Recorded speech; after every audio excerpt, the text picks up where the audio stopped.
Olá, queridos irmãos e irmãs, é uma alegria participar com vocês neste encontro e a minha oração é que Deus possa nos encorajar, mostrar o próximo passo e também guardar os nossos próprios corações.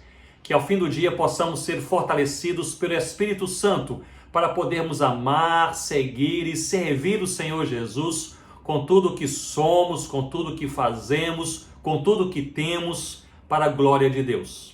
E eu louvo ao Senhor pela Aleph e este movimento marcado pelo amor à palavra e amor aos perdidos. Que Deus os abençoe e que o reino de Cristo seja sempre a sua bandeira. A igreja do futuro e o futuro da igreja. Este é um tema que passa por diversos assuntos importantes para nós cristãos. A nossa identidade, quem verdadeiramente somos como igreja do Senhor Jesus. Os nossos desafios no presente, como, por exemplo, a pandemia, as incertezas, os sofrimentos. Os nossos desafios no futuro, quais são as compreensões e adaptações que precisamos considerar perante as mudanças globais e também locais. E também a nossa missão, quais são as oportunidades que se abrem perante nós e, sobretudo, o que Deus está falando em nossos dias. Eu entendo que mais do que nunca precisamos ser relembrados que, como igreja, devemos sempre conjugar dois movimentos de forma simultânea, ao mesmo tempo, e também em sincronia um com o outro, no mesmo ritmo. A perda da conciliação desses dois movimentos cobra um alto preço de fé, um preço de vida e também de missão. Portanto, é algo importante. E especialmente importante quando a igreja vive dias como estes dias, debaixo de forte pressão. O primeiro movimento é de guarda e o segundo movimento é de proclamação. No primeiro guardamos a nossa fé e no segundo proclamamos a fé que guardamos em nossos próprios corações. O primeiro movimento, ele enraiza a nossa identidade em Cristo, quem somos e no que cremos. E o segundo movimento, ele expressa a nossa missão em Cristo, como comunicamos aquilo que cremos com as nossas palavras e as nossas vidas. É muito importante que esses dois movimentos andem de mãos dadas, lado a lado, e cada cristão, e cada igreja, e cada líder os conjugue de forma simultânea e de forma também sincronizada. Observe comigo que a igreja, ela é chamada e orientada na palavra a se guardar, a proteger seu próprio coração contra as pressões, opressões e tentações. E pela mesma palavra, essa mesma igreja é orientada a se expor, a transitar pelo mundo como peregrina e expor com suas palavras e com suas ações quem é o Senhor Jesus. Se a igreja proclama a sua fé, mas não aguarda, ela se torna um grupo religioso, não uma comunidade redimida pelo sangue do Cordeiro Jesus. Portanto, ela perde a sua essência. E se a igreja guarda a sua fé, mas não a proclama, ela se torna infrutífera, ela se torna inútil, ela perde a sua missão. E um dos efeitos mais perigosos quando nós não proclamamos e não guardamos a nossa fé ao mesmo tempo é a perda da capacidade de transmitir os valores de Cristo à nossa geração e também à próxima geração, incluindo os nossos filhos. Eu tenho visto irmãos, famílias, igrejas que são diligentes, zelosos na proclamação da fé, mas são descuidados na guarda da fé. Proclamam Cristo às multidões, mas perdem seus próprios filhos. Ensinam ao mundo o que diz a palavra, mas em algum momento seus próprios corações são tomados pela dúvida, pelo ceticismo, pelo desânimo espiritual. Eles não guardaram a fé. Mas também tenho visto irmãos, irmãs e famílias, igrejas que, ao contrário, são diligentes e zelosos na guarda da fé, ensinam aos seus filhos e lembram aos seus próprios corações todo o valor da palavra de Deus, cuidam de suas vidas devocionais e se reúnem com alegria e profundidade bíblica nos cultos públicos, mas não proclamam a fé que guardam. Eles se tornam um oásis lindo, verdejante, mas inacessível aqueles que estão perdidos e têm sede da palavra de Deus. Meus irmãos e minhas irmãs, a nossa identidade e a nossa missão estão interligadas, estão entrelaçadas. Portanto, guarde e proclame a sua fé a cada dia, em nome do Senhor Jesus.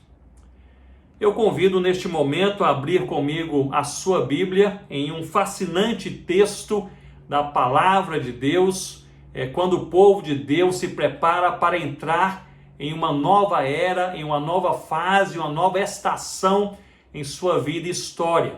Esse texto encontra-se em Deuteronômio, capítulos 31 e 32, e faz parte do último sermão de Moisés ao povo de Deus. A última pregação de Moisés foi possivelmente a mais emblemática de sua vida, pois tinha como missão orientar o povo a seguir onde ele não iria, além do Jordão. Nós poderíamos talvez dar a este sermão de Moisés o título Exortações para além do Jordão. Permitam-me pintar o quadro, o contexto, para que possamos compreender bem o que se passa. O povo encerrava 4 décadas de peregrinação no deserto e estava prestes a entrar na terra que havia sido prometida por Deus. Essa terra ficava do outro lado do rio Jordão, que logo iriam atravessar. Naquele momento, o povo vivia um misto de alegria, expectativa e também temor. Alegria, pois chegava ao fim a vida no deserto, a peregrinação sem terra própria, a provação naquela caminhada. Expectativa, pois não sabiam bem o que os aguardava além do rio Jordão. E pelos relatos, havia guerreiros poderosos e cidades fortificadas, portanto uma situação complexa. E também temor, pois seguiriam nessa nova etapa da vida sem o líder usado por Deus que os conduziu para fora do Egito, sem Moisés. E foi perante esse cenário que Moisés proferiu o seu último sermão. E suas palavras foram assertivas, cheias de teologia e prática, de nostalgia e esperança, relembrando que o povo de Deus jamais deveria esquecer. Leiamos, portanto, Deuteronômio capítulo 31, o versículo 6, quando diz assim a palavra do Senhor. Sede fortes e corajosos, não temais nem vos atemorizeis diante deles, porque o Senhor vosso Deus é quem vai convosco, não vos deixará, nem vos desamparará. Este sermão é construído sobre 3 posicionamentos por demais importantes. E o primeiro é a lembrança de quem Deus é e o que ele já fez. Moisés dizia ao povo: olhem para trás e relembrem que Deus jamais falhou. Portanto, perante o novo, o incerto, o desconhecido à nossa frente, é preciso primeiramente olhar para trás, para percebermos que no passado Deus sempre foi fiel. Ele não se esqueceu, Ele esteve ao nosso lado, Ele nos livrou do mal, portanto amanhã não será diferente. Em seu sermão, Moisés promove este exercício de memória e confiança.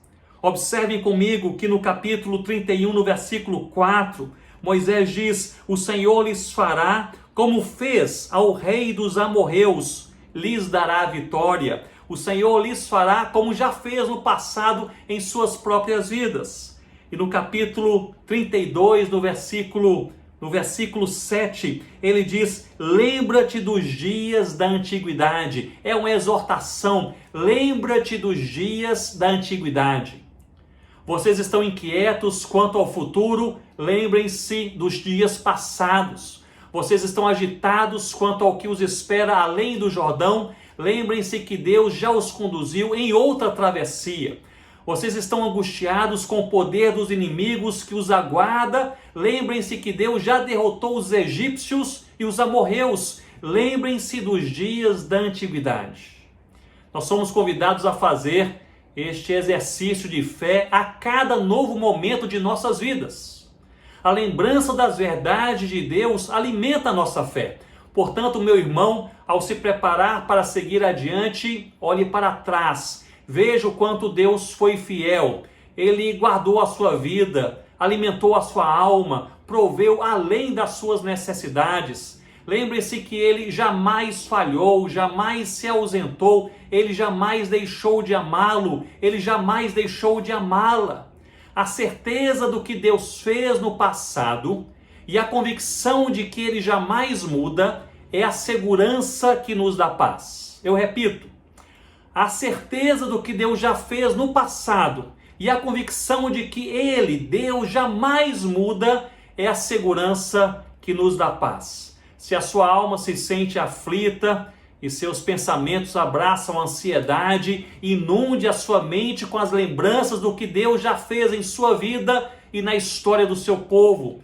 E lembre-se, sobretudo, que é da natureza de Deus ser fiel.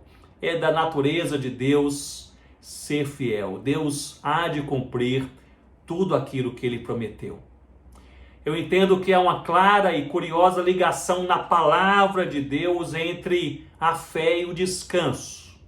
O descanso da nossa alma parece ser um resultado direto da nossa fé. Quanto mais cremos, mais descansamos. Quanto mais cremos, mais nossa mente compreende e nossa alma percebe que estamos seguros e nada e nem ninguém pode nos separar do amor de Deus e de Deus que nos ama. Lembre-se comigo que em Mateus capítulo 8, Jesus e seus discípulos se encontravam em um pequeno barco.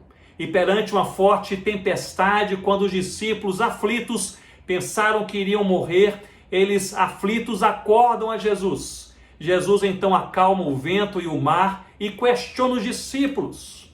E o questionamento é intrigante, pois Cristo não os questiona em relação à habilidade que tinham, visto que muitos eram pescadores e acostumados ao mar. Cristo não questiona a experiência cristã por já terem caminhado com ele por algum tempo. Também não lhes questiona a compreensão dos fatos, o que realmente estava acontecendo ao redor daquele barco, naquele mar revolto. Ele questiona a fé, perguntando: por que sois tímidos, homens de pequena fé? E eu gostaria nesse momento de convidá-lo a olhar para trás e crer em Deus. Você sabe quem Ele é, você sabe o que Ele já fez. Você pode crer e descansar no Senhor Jesus. Neste seu último sermão, é curioso que o maior líder de Israel não gasta nenhum espaço para relembrar as suas próprias realizações. Você não encontrará neste sermão Moisés relembrando suas conquistas, a sua liderança, os seus grandes feitos, nada disto. Ele não relembra o povo sobre os seus feitos, ele relembra o povo sobre Deus e os feitos de Deus. Eu penso que isso é algo que nós precisamos resgatar em nossos dias, em nosso país, na igreja brasileira. Nós precisamos, irmãos e irmãs, nós precisamos falar mais sobre Deus e menos sobre nós. Nós precisamos exaltar mais os feitos de Deus e não os nossos. Nós precisamos buscar mais a aprovação de Deus e não a aprovação dos homens. Em uma observação teológica deste sermão de Moisés, podemos ver que é uma exposição sobre Deus. E ele relembra quem Deus é em 3 ângulos diferentes: a natureza, os feitos e os ensinos. A natureza de Deus, os feitos de Deus e os ensinos de Deus. E quanto à natureza, Moisés destaca a singularidade de Deus. A singularidade de Deus é parte da sua essência, da sua natureza. Não há resposta em outro Deus. Não há salvação em outro nome. Não há esperança em outro caminho. Ele não apenas é o Deus mais forte, ele é o único Deus. Quanto aos feitos de Deus, Moisés enfatiza a sua fidelidade. Deus cumpriu tudo o que prometeu. Ele salvou, livrou, cuidou. Ele fez guerra contra os inimigos. Todos os feitos de Deus foram fiéis. No capítulo 32, no versículo 4, Moisés, ele grita dizendo: eis a rocha, suas obras são perfeitas. Eis a rocha, é o nosso Deus, suas obras são perfeitas. E não apenas a natureza e os feitos de Deus, mas também os ensinos do nosso Deus. O sermão de Moisés está repleto de ensinos, de exortações, de encorajamento, de lembrança, não apenas de quem Deus é, mas o que Ele deseja do seu povo, como nós devemos crer. Portanto, pensando sobre o dia de amanhã, nós precisamos primeiramente olhar para trás e relembrar quem Deus é e o que Ele já fez. À medida que cremos, descansamos. À medida que cremos, crescemos em confiança. À medida que cremos, crescemos em coragem. À medida que cremos, cumprimos a missão. Em nossas próprias vidas e junto às igrejas que pastoreamos ou participamos, relembremos quem Deus é e o que Ele já fez. Eu estive conversando com alguns pastores amigos e um deles levantou uma pergunta importante. Como encorajar a igreja para viver dias tão difíceis? Nós conversávamos naquela roda de amigos no fim de dezembro de 2020, no auge da pandemia, em diversos lugares do Brasil, com milhares de mortes a cada dia e muitos confinados em suas casas. Havia muito sofrimento, muitos viviam luto pela perda de parentes queridos, de amigos chegados. A pergunta era realmente relevante. Como encorajar a igreja para viver dias tão difíceis? Eu me lembro que eu cheguei a comentar o que não fazer. Nós não devemos dizer que tudo vai dar certo, que voltaremos logo a uma vida mais normal ou que a igreja está preparada para tal situação. O que devemos fazer, assim eu compreendo, é falar com o povo quem Deus é. Ele é o eterno Criador, é o Pai amoroso, reto juiz. Deus é o Todo-Poderoso, é o Deus da aliança, o Santo de Israel. Ele é a nossa justiça, o nosso Redentor. Portanto, nele e somente nele podemos confiar e nele, somente nele podemos descansar. Portanto, meu irmão e minha irmã, olhe para trás e lembre-se que Ele jamais falhou. Ele jamais falhou. Um outro posicionamento claramente declarado por Moisés em seu sermão foi a exortação à santidade.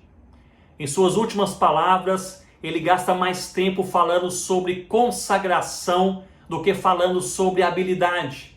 Ele orienta mais sobre o caminho da santidade do que sobre o caminho do sucesso. Assim, Moisés exorta o povo a deixar para trás o que não é santo, a deixar para trás o que não vem de Deus. No capítulo 31, no versículo 27, ele destaca que havia rebelião aos mandamentos de Deus. No capítulo 32, no verso 16, ele diz que o povo de Deus praticava a abominação. No verso 18, ele acusa, dizendo que o povo havia se esquecido da rocha que é o Senhor.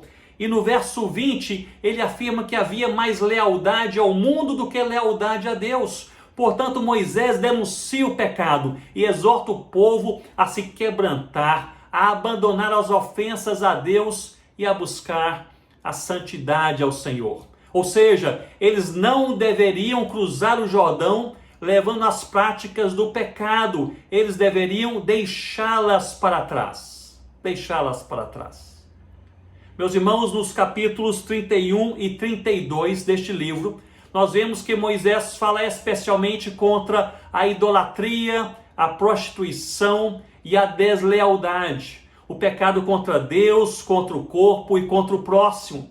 E essa deve ser também a nossa mensagem para os nossos próprios corações e para o povo de Deus. É momento de abandonar as práticas que vêm da carne, do mundo e do diabo. É momento de consagração, de desapegar-nos de bens, posses e planos que excessivamente tomam conta dos nossos corações. É momento de limparmos as gavetas da nossa alma e assim como nós jogamos fora os papéis velhos e os papéis inúteis, jogarmos fora o que não vem de Deus. Não leve consigo aquilo que deve ser abandonado no passado. Ao falar sobre santidade, às vezes pensamos apenas em práticas a serem evitadas e pecados a serem confessados. E é certo que a santidade ao Senhor envolve no abandono das práticas que não vêm de Deus e na confissão dos pecados. Mas o conceito veterotestamentário de santidade é mais amplo. A palavra hebraica para santo é kadosh, e é usada tanto para o povo de Deus, que deve ser santo, quanto para o próprio Deus, que é santo. Em Isaías 6,3, Deus é chamado de kadosh, kadosh, kadosh, santo, santo, santo. Essa expressão, com suas derivações, aparece mais de 1000 vezes em toda a Bíblia, kadosh no Antigo Testamento e hagios no Novo Testamento. E tem um significado de pureza, de consagração e de separação. A santidade, porém, não apenas nos distancia do que é impuro, e este é o meu ponto, mas também nos dá discernimento para fazermos diferença entre o puro e o impuro. E é por isso que a chamada de Deus para o povo de Deus se consagrar ao Senhor sempre é uma chamada seguida de ensinamentos, de ensinos de Deus sobre o que o povo deveria abraçar e o que o povo deveria rejeitar. Meus irmãos, o que devemos neste momento deixar para trás em nossos corações, pensamentos, relacionamentos, em nossos sonhos, trabalhos e ministérios? Esta é uma pergunta que deve nos levar a uma reflexão pessoal. Mas eu gostaria de sugerir deixarmos para trás duas práticas, as quais estão, no meu entender, sutilmente entrando nos púlpitos, em nossas igrejas, em nossas congregações, em nossos próprios corações, em nossas famílias. E a primeira é a massificação. Não apenas as redes sociais cristãs, mas também os eventos públicos cristãos agregam um número cada vez maior de pessoas, o que eu entendo que é o resultado da graça de Deus. Mais pessoas se convertendo a Cristo, mais pessoas buscando a edificação no Senhor Jesus. Há, porém, o perigo de massificarmos o que precisa ser personalizado, que é o discipulado. Observe comigo que jamais tantos livros foram escritos sobre discipulado e jamais vimos tantos congressos sobre este tema ao redor do mundo. E por outro lado, eu creio que jamais essa prática foi tão negligenciada quanto em nossos dias. Há valor na pregação para centenas de pessoas e no ensino para milhares, mas não há verdadeiro discipulado sem caminhar bem perto de alguns poucos. O discipulado envolve conhecer a pessoa, caminhar com a pessoa, facilitar que essa pessoa seja edificada em Cristo Jesus. Isso não é feito sem longas conversas e uma longa caminhada. Isso não é feito sem relacionamento. Porém, ao contrário do que se pensa, a massificação não é a raiz, mas é o resultado. A raiz é outra e chama-se orgulho. Eu creio que é pelo orgulho que pessoas são substituídas por números. Eu creio que é pelo orgulho que muitos buscam o crescimento da igreja e não a edificação dos discípulos. Eu creio que é pelo orgulho que a motivação ministerial deixa de ser a glória de Deus e passa a ser a própria glória, a glória do próprio coração.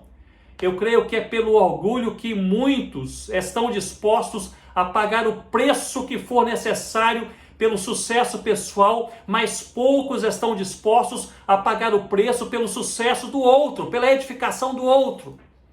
A massificação ministerial que sufoca o discipulado é algo que deve ser deixado para trás ao cruzarmos o Jordão. A segunda prática que, no meu entender, tem se aninhado em nosso meio ao longo da nossa caminhada é o desequilíbrio entre a nossa identidade e a nossa missão. Como já falei no princípio, eu vejo uma crescente polarização entre alguns que buscam uma identidade consolidada na palavra, mas sem um claro envolvimento com a missão, e aqueles que, por outro lado, são intencionalmente engajados com a proclamação do Evangelho, com a missão, mas não são zelosos com a palavra, deixando de lado a doutrina, deixando de lado o ensino.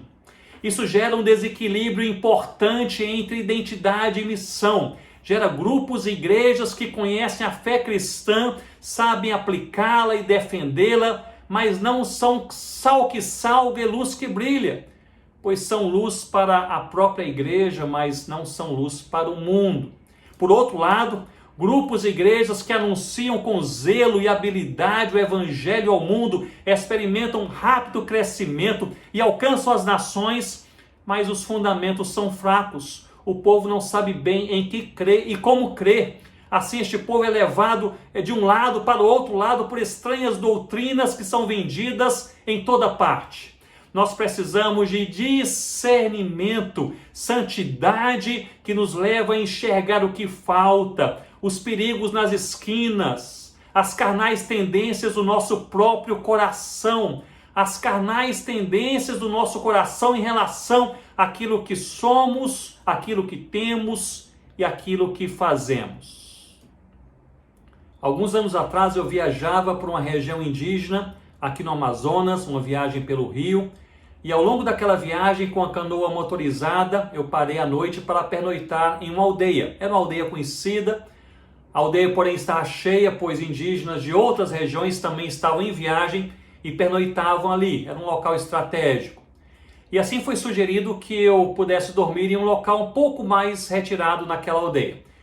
E eu estava bem cansado daquele dia de viagem, portanto, após um rápido banho no rio, eu armei a minha rede, eu comi alguma coisa e logo deitei. Era uma noite escura, sem lua, sem estrelas, totalmente escura. Eu desliguei a minha lanterna e depois de alguns minutos teve início um pequeno barulho que vinha de bem perto da minha rede, bem próximo a mim. Rapidamente eu liguei a lanterna e percebi que se tratava de dois pequenos pássaros da noite que brincavam sobre uma linda flor multicolorida, algo lindo de se ver. E na agitação do momento, montando a rede, preparando o alimento, eu não havia notado algo tão belo bem perto de mim, uma exótica flor multicolorida. Depois de observar por alguns segundos, eu desliguei a lanterna e fui dormir. Algum tempo depois, um outro barulho do outro lado da rede chamou a minha atenção. Eu liguei novamente a lanterna, foquei naquela direção e percebi que se tratava de uma cobra que havia saído do mato e vinha em minha direção. Mas aquela cobra, ela entrou em uma poça de lama e ficou ali presa, fazendo um barulho estranho enquanto se agitava. Sentei-me para acompanhar aquela cobra, o seu movimento, e logo depois de alguns poucos minutos, ela saiu da lama, mas foi em outra direção, voltando para o mato. Deitei novamente para dormir e veio à minha mente algo sobre o qual eu tenho pensado vez por outra. Eu tenho pensado que a luz da palavra é como aquela lanterna que nos faz enxergar as coisas como elas verdadeiramente são.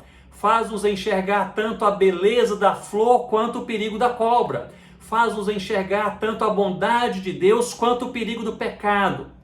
E perante a bondade de Deus somos levados à adoração, a reconhecer e agradecer aquilo que Ele faz. E perante o pecado, nós somos levados ao arrependimento, a pedirmos perdão, a rogarmos por misericórdia e transformação. E esse é o processo de santificação, no qual a palavra marcada em nossos corações pelo Espírito Santo de Deus nos leva à celebração da pureza de Deus e dos atos de Deus, e também nos leva à contrição, a uma profunda insatisfação com nada menos que a santidade ao Senhor. Portanto, uma das exortações de Moisés foi para olharem para trás, relembrando que Deus jamais falhou. Uma outra exortação de Moisés foi para deixarem para trás aquilo que não deveriam levar neste novo momento de vida. Portanto, meus irmãos, minhas irmãs, eu creio que esse texto bíblico é um chamado para a santidade ao Senhor. Deixarmos para trás aquilo que não vem de Deus, aquilo que não edifica, aquilo que não purifica, aquilo que não santifica. Deixemos para trás em nome do Senhor Jesus. E por fim, uma última exortação que aqui partilho e que parece ser clara em todo o sermão de Moisés é que Deus, Ele está além do Jordão. Lembre-se comigo, o povo se encontrava do lado de cá e seus corações se enchiam de ansiedade sobre o que os esperava do lado de lá, além do Jordão. Eles tinham certa ideia por meio dos relatos sobre o que os esperava. E esses relatos falavam sobre terríveis guerreiros e cidades fortificadas, portanto, a figura não era nada encorajadora. E para tornar o momento ainda mais angustiante, Moisés inicia seu sermão dizendo: Deus me falou que eu não cruzarei o Jordão com vocês, eu não seguirei com vocês. Observem essa situação de incerteza e angústia. O povo deve ir para uma terra estranha, com fortes guerreiros e sem o líder que os conduziu por décadas. Em certa medida, talvez alguns de nós, ou muitos de nós, estejamos vivendo dias parecidos, tanto externamente, em meio à nossa vida, em meio à sociedade que está ao nosso redor, em meio aos desafios que se colocam à nossa frente, quanto também internamente em nossos próprios corações. Passos novos, desafios novos, antigos medos, incertezas que nos cercam. Observe comigo que Moisés prega ao povo no capítulo 31, no versículo 3, dizendo: o Senhor teu Deus passará adiante de ti. Passará adiante de ti. E ele repete novamente no verso 8, dizendo: o Senhor, pois, é aquele que vai adiante de ti. Ele será contigo, não te deixará, nem te desamparará. Não temas, nem te espantes. Ele está afirmando que Deus passará adiante, ou seja, Deus já estará lá quando o povo ali chegar. Deus está além do Jordão. Esta é uma verdade também para as nossas vidas, nossos corações, igrejas e ministérios. Deus não apenas conhece o nosso amanhã, mas está no nosso amanhã e controla o nosso amanhã. Estamos em boas mãos, nas mãos do nosso Senhor Jesus. Se verdadeiramente cremos que além do Jordão, terra desconhecida e tempos incertos, Deus continua Rei soberano. Se verdadeiramente cremos, podemos ir para casa, descansar o coração e ensinar a nossa alma, dizendo: descansa, minha alma, no Senhor, porque Ele cuida de nós. Nesta altura, gostaria de deixar alguns breves conselhos para cristãos, pastores e líderes, à luz da vida e dos ensinos de Moisés.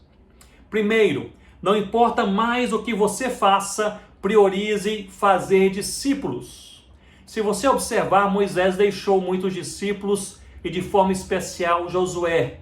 Portanto, invista tempo, recursos e energia no fazer discípulos. Louvado seja Deus pelo trabalho que cresce e pelas igrejas que se multiplicam, mas fazer discípulos de Cristo, moldando-os na palavra de Deus e partilhar com eles um relacionamento pessoal e prolongado é algo insubstituível. Faça discípulos. Segundo, faça da santidade ao Senhor a sua bandeira. Moisés não apenas ensinava sobre a santidade, mas era sempre o primeiro a se consagrar. Não reduza a santidade a temas de sermões e artigos ou conteúdo de um programa semestral na igreja. A santidade ao Senhor é um convite de Deus para os nossos corações, para pausarmos mais, para refletirmos mais, para orarmos mais e entendermos aquilo que deve ser abraçado e aquilo que deve ser rejeitado. Santidade ao Senhor deve ser uma bandeira diariamente cravada em nossos próprios corações. Terceiro, jamais se vanglorie. À semelhança de Moisés, pregue seu último sermão apontando para Deus, somente Deus. Viva a sua vida exaltando a Cristo, somente a Cristo. Você não é o dono da igreja, você não é dono de nada, é servo. Portanto, fale como servo, caminhe como servo e ajude outros também a serem servos. Para isso, peçamos ao Senhor corações humildes. Quarto, aproveite os desertos da vida para crescer em sua fé. Essa foi a caminhada de Moisés e deve ser a nossa caminhada. Aproveite os desertos da vida, do ministério, do dia a dia, para crer um pouco mais. É na tempestade que nosso coração é relembrado de que nós seguimos aquele que acalma o vento. É no leito da morte que somos lembrados que este não é o fim, é um começo, pois a nossa vida está nas mãos do Cordeiro. Quinto, ame a Deus. Ame a Deus. Para Moisés, Deus não era apenas o alvo da sua lealdade, mas era o alvo do seu amor. Ame a Deus, ame o próximo, ame a família, ame os amigos, ame os inimigos. Nós vivemos dias raivosos, é momento de amar. Amar é o nosso maior privilégio e o nosso maior desafio. À medida que amamos, vemos as pessoas e vemos as coisas e os nossos próprios corações com os olhos de Deus. Peça a Deus que o ensine a amar. Peça ao Senhor que Ele dilate o seu coração, como cantava o salmista, que Ele dilate o seu coração e que Ele o ensine a amar. E eu gostaria de concluir trazendo à sua mente a vida de um homem de Deus, chamado por Deus e enviado para a obra missionária. Seu nome é David Brainerd. David nasceu na América do Norte em 1718, em uma família cristã, sendo seu avô um ministro do Evangelho. Desde a sua infância, David possui uma saúde bastante fragilizada e ele foi privado de um convívio normal com outros garotos da sua idade. Aos 9 anos perdeu seu pai, aos 14 anos perdeu a sua mãe, portanto teve uma infância extremamente difícil, o que fez com que ele desenvolvesse uma personalidade muito reservada e até mesmo deprimida. Na juventude, após um tempo distante do Senhor, ele começou a ter uma vida de oração e leitura da palavra, e logo passou a ler a palavra com outros jovens e se dedicou especialmente a aplicar aqueles ensinos ao seu próprio coração. Aos 21 anos, ele compreendeu que era pecador e que estava perdido e foi alcançado pela graça de Deus, entregando a sua vida ao Senhor Jesus. Preparou-se muito bem, ingressando na Universidade de Yale, e logo depois passou a ter uma grande preocupação com aqueles que nada conheciam de Cristo em seu próprio país, sobretudo os indígenas. Não havia missionários entre eles. E assim David Brainerd iniciou a sua vida missionária, buscando informações para melhor conhecer os indígenas e orar por eles. Seus amigos, preocupados com sua saúde, lhe diziam: se Deus quiser que você vá, Ele lhe dará cura. Ao que David sempre respondia: se Deus quiser que eu vá, Ele me dará forças. Ele não foi curado, mas Deus o fortaleceu. E ele diz que Deus derramou em seu coração um grande amor pelos indígenas do seu país, um amor insuperável, que poderia levá-lo a fazer o que fosse necessário para que eles viessem a conhecer o Senhor Jesus. Sua saúde frágil era um motivo de preocupação, pois enfrentaria situações desafiadoras em terras distantes. Aos 24 anos, ele escreveu em seu diário: eu quero esgotar a minha vida neste serviço para a glória de Deus. E assim ele fez.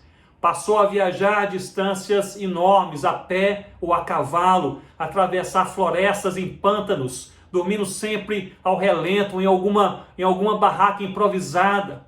Em seu diário ele dizia que não gastava tempo com seu conforto, pois cada minuto a mais que economizava era dedicado à oração e à evangelização dos indígenas. Sua saúde piorava a cada nova jornada, a cada tribo alcançada, mas sua perseverança aumentava. Não havia equipe, portanto ele trabalhou de forma extremamente solitária durante o seu ministério, todo o ministério. E em meio a tudo isso, a saúde piorando, as viagens aumentando e mais indígenas sendo alcançados com o evangelho, Deus enviou um avivamento que atingiu diversas tribos indígenas naquele país. A palavra pregada caía com força em seus corações. Havia profundo arrependimento e nova vida em Cristo por onde ele passava.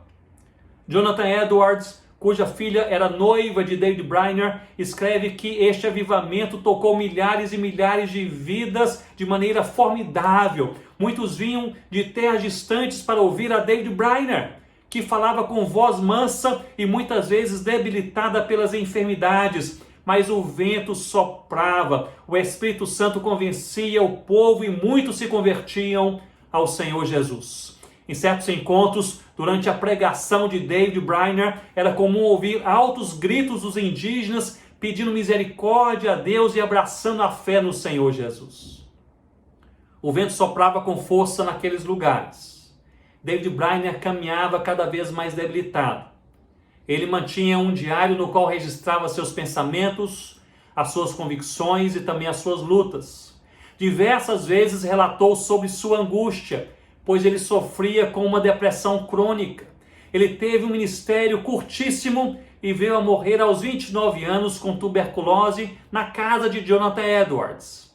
Estava noivo de Jerusa, filha de Edwards, que veio também a falecer poucos meses depois dele com a mesma enfermidade.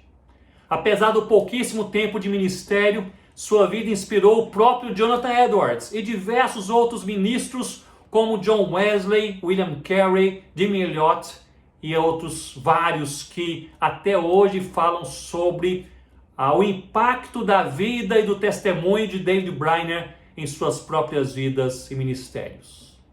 A respeito de David Brainerd foi dito que a sua vida foi como a luz de uma vela que logo se apagou, mas enquanto brilhava, iluminou de maneira transformadora milhares de outras vidas. Em certo momento de sua vida, perante situações aparentemente intransponíveis, sobretudo a sua saúde, David escreveu em seu diário o seguinte: tudo o que eu desejo é ser mais santo, mais parecido com o meu querido Senhor. Tudo o que eu desejo é ser mais santo, mais parecido com o meu querido Senhor. Que Deus levante em nossa nação uma igreja santa, uma igreja bíblica, uma igreja missionária, uma igreja que é sal, que verdadeiramente salga, e luz que brilha, não apenas como luz de casa, mas luz do mundo. Que Deus possa abençoar os nossos corações.